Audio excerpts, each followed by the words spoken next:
আসসালামু আলাইকুম এভরিওয়ান, কেমন আছেন সকলে?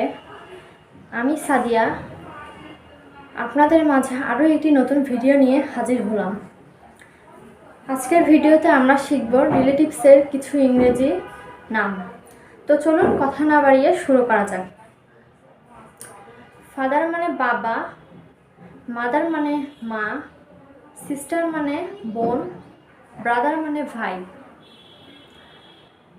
আন্ট মানে হচ্ছে চাচি বা ফুপু, আঙ্কেল মানে চাচা বা ফুপা, গ্র্যান্ডফাদার মানে দাদা, গ্র্যান্ডমাদার মানে দাদি, গ্র্যান্ডসন মানে নাতি, গ্র্যান্ড ডটার মানে নাতনি, নেফিউ মানে ভাইপো, নিচ মানে ভাইঝি, ম্যাটার্নাল আঙ্কেল মানে মামা, ম্যাটার্নাল আন্ট মানে মামি বা মাসি, সন মানে পুত্র, ডটার মানে কন্যা, হাজব্যান্ড মানে স্বামী, ওয়াইফ মানে স্ত্রী, সন ইন ল মানে জামাতা, ব্রাইড গ্রুম মানে হচ্ছে বর, ব্রাইড মানে কনে, ফ্রেন্ড মানে বন্ধু, টিচার মানে শিক্ষক, স্টুডেন্ট মানে শিক্ষার্থী, কাজিন ব্রাদার মানে চাচাতো ভাই, মামাতো ভাই, ফুফাতো ভাই, কাজিন সিস্টার মানে চাচাতো বোন, মামাতো বোন, ফুফাতো বোন, সিস্টার ইন ল মানে শালিকা অথবা শালি,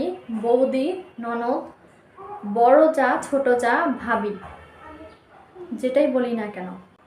ব্রাদার ইন ল মানে হচ্ছে ভাইরা, দেবর, ভাসুর, স্টেপ মাদার মানে সৎ মা, স্টেপ সিস্টার মানে সৎ বোন, এক কথায় স্টেপ অর্থই হচ্ছে সৎ। ফাদার ইন ল হচ্ছে শ্বশুর, মাদার ইন ল মানে শাশুড়ি, কো ওয়াইফ মানে হচ্ছে সতীন, অ্যাডপ্টেড সন মানে হচ্ছে পোষ্যপুত্র, অ্যাডপ্টেড ডটার মানে হচ্ছে পোষ্যকন্যা, ফস্টার ফাদার মানে হচ্ছে পালক পিতা, ফস্টার মাদার মানে হচ্ছে পালক মাতা। তো আমরা হচ্ছে ফস্টার বলতেই বুঝে পালক, যখনই ফস্টার আসবে তখনই ফস্টার বলতে পালক কথাটাই বোঝায়। ফস্টার মানে হচ্ছে পালক যে কোনো সম্পর্ক, আর অ্যাডপ্টেড মানেই হচ্ছে পোষ্য বোঝায়। ডটার ইন ল হচ্ছে পুত্রবধূ। তো এই ছিল আমার আজকের ভিডিও, এখানেই শেষ করছি।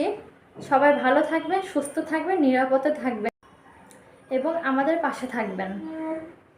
ভিডিওটি ভালো লাগলে লাইক, শেয়ার এবং সাবস্ক্রাইব করতে ভুলবেন না। তো ঠিক আছে, আল্লাহ হাফেজ।